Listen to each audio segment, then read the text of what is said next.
say today, Rupert? Look what we've made for you.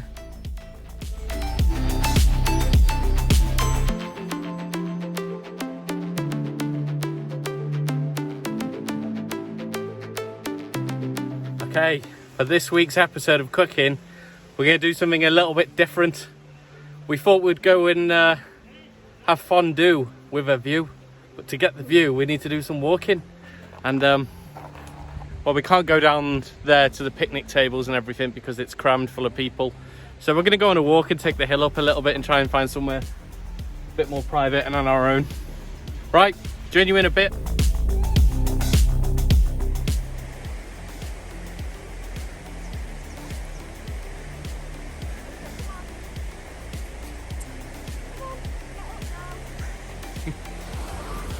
It sometimes takes us a while to walk anywhere because Rupert likes to roll in the snow sometimes.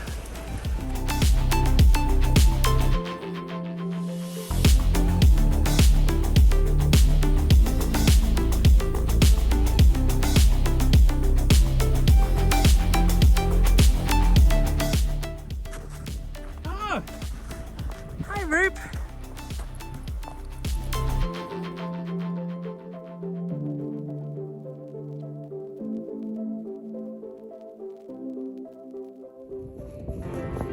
This looks like a nice bench, maybe, Steph, to sit on. Look at that view.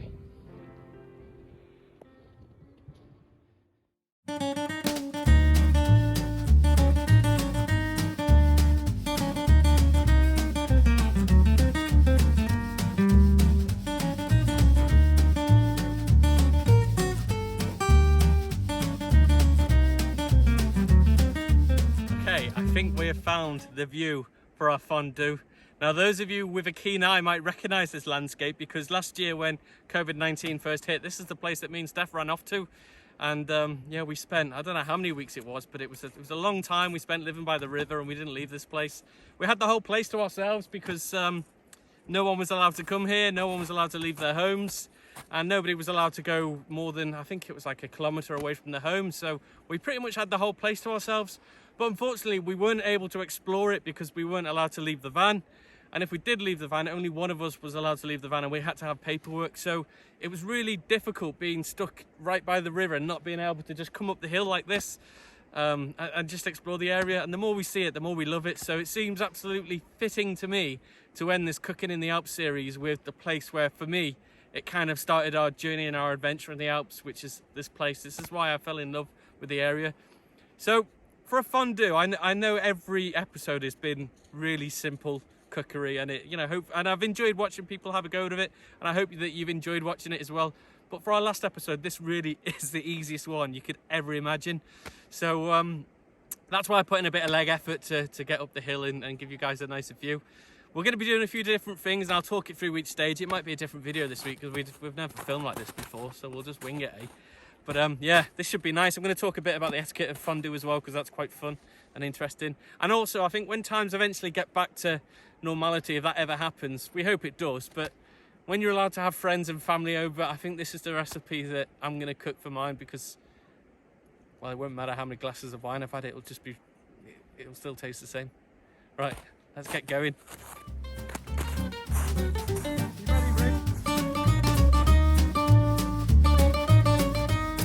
Okay, rather than carry up my Primus stove and the gas bottle, I decided to make a makeshift stove. I got a large tin of tomatoes and I've pricked loads of holes in the bottom all the way around, and that's going to give it some airflow. In the bottom of there I put like a little ring of tin foil, and then I've loaded it up with charcoal. That gives a bit of air underneath and a bit of space underneath for the air to come in through the holes, then out the top. It's a makeshift chimney basically that you use to start barbecues usually, and I'm going to give it a go and see if it works. It should do, I've done it before. But yeah, that's what we're going to cook on today.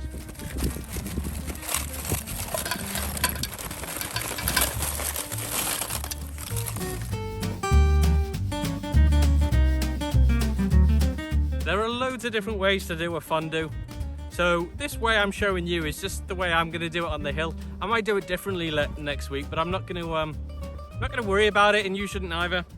So first step I like to do sometimes is get a bit of garlic, get my pot, and just rub my garlic inside the pot. all on the bottom, all around the sides. Just give it a good rub and a good scrub with the garlic, and that's just gonna put a little bit of a base layer flavour in the pan. You don't have to do this step. Sometimes I don't if I'm in a bit of a rush, but I thought I'd make it extra special today considering it's the last episode in the series.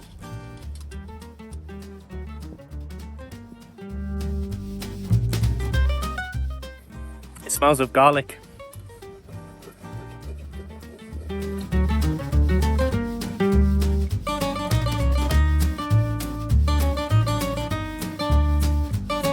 Right, the next step in the fondue is choosing your wine. I've gone for a nice bottle of white from the Savoy region. This is a regional white wine. It's a dry white wine, and it's preferred that you do a dry white wine with a fondue. A lot of people would be tempted to go red, but don't make that mistake. It's all about the white wine with fondue. Any experienced person who's overdone it a few times on fondue will be testament to that. Right, let's pour a glass. You're going to be using about a mug, maybe a mug and a half in your fondue, so don't drink it all before you start. So I'm just going to pour a little glass for me and Steph now, and we're just going to chill. Our coals are getting up to temperature. It's working quite well, that chimney starter. I've just made a little base so it doesn't tip over. So pour a couple of mugs of wine and let's take in the view whilst that gets up to temperature.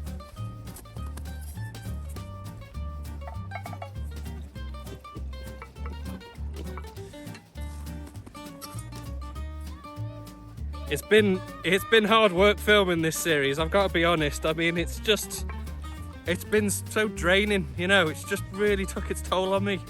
It's a hard job. There you go, Steph. Thanks. Get that down, yeah. Cheers. Cheers.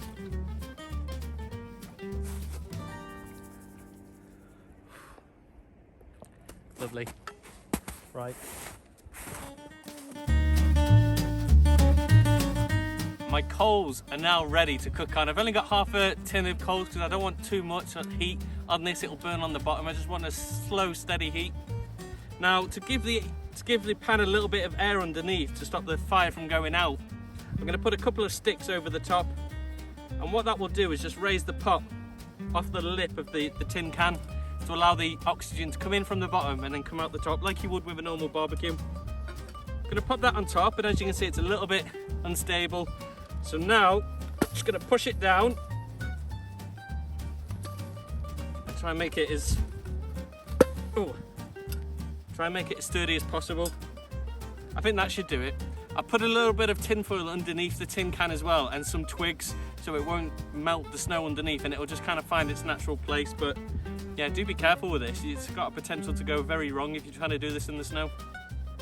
Okay, the next step now, I like to just put in a little knob of butter in the bottom of the pan. So we've rubbed the garlic in the pan, put a little knob of butter in there, and once that pan's coming up to temperature, it's just going to melt the butter a little bit, and then I'm going to go in with a mug of wine.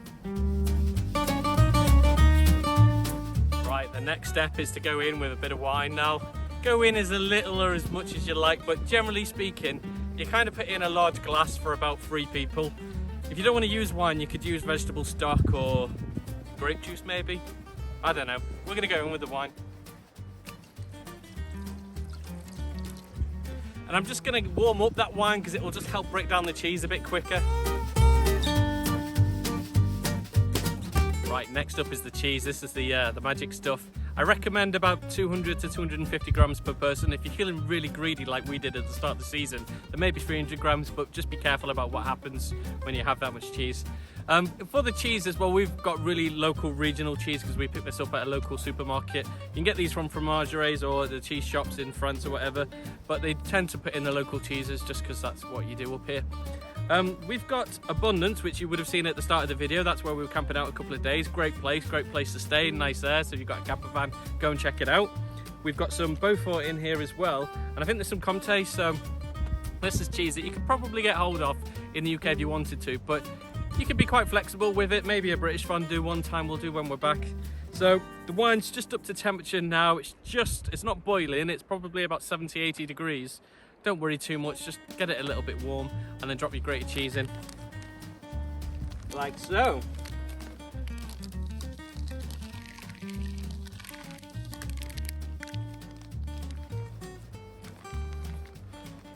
Now you're going to look at this you're going to look at this and you're going to think, oh my goodness, that is too much cheese for the pot, but it will melt right down, and it'll be about half of what you put in by the time it's melted down, all the air's taken out. Don't worry. Now at this point, the cheese is going to start catching the bottom, so it's very important that you start stirring it. Now there is a technique to stirring the cheese of a fondue, and there are loads of little rules which I'll talk about. So first of all, you are supposed to stir in a figure of 8, clockwise apparently. I think if you do it anti-clockwise, then it doesn't work, apparently, who knows. You're also supposed to use a wooden spoon, and I think there's a little rule, someone might correct me, but I'm sure there's a rule that the wooden spoon has to come from a pine tree before the first needle has fallen, or something like, I don't know, there's a story behind it. We'll figure it out, maybe comment below if you know. But yeah, it's time to start stirring the cheese.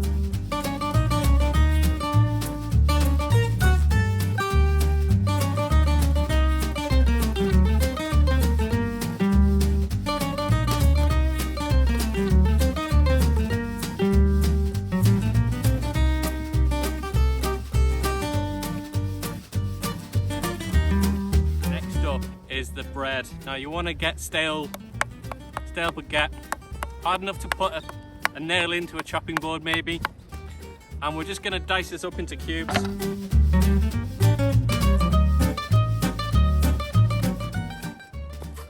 Okay, let's talk about what we've got on the board. So to serve with a fondue, typically what you'd have is a bit of salad, just to try and make yourself feel a bit better about the amount of cheese that you're going to have. I've got some charcuterie meats, a selection of like salamis and serrano ham, that sort of stuff, and sliced bacon. Steph's got some sliced peppers, and the most important part of any fondue for me is the cornichons, because without them it just wouldn't be fondue, would it? Right, I think the fondue is now ready. I've stirred it, it's nice and soft. It's like a velvet texture. So I think it's ready to start dipping our bread in, Steph, and enjoy a fondue with a view. Yeah, let's do it.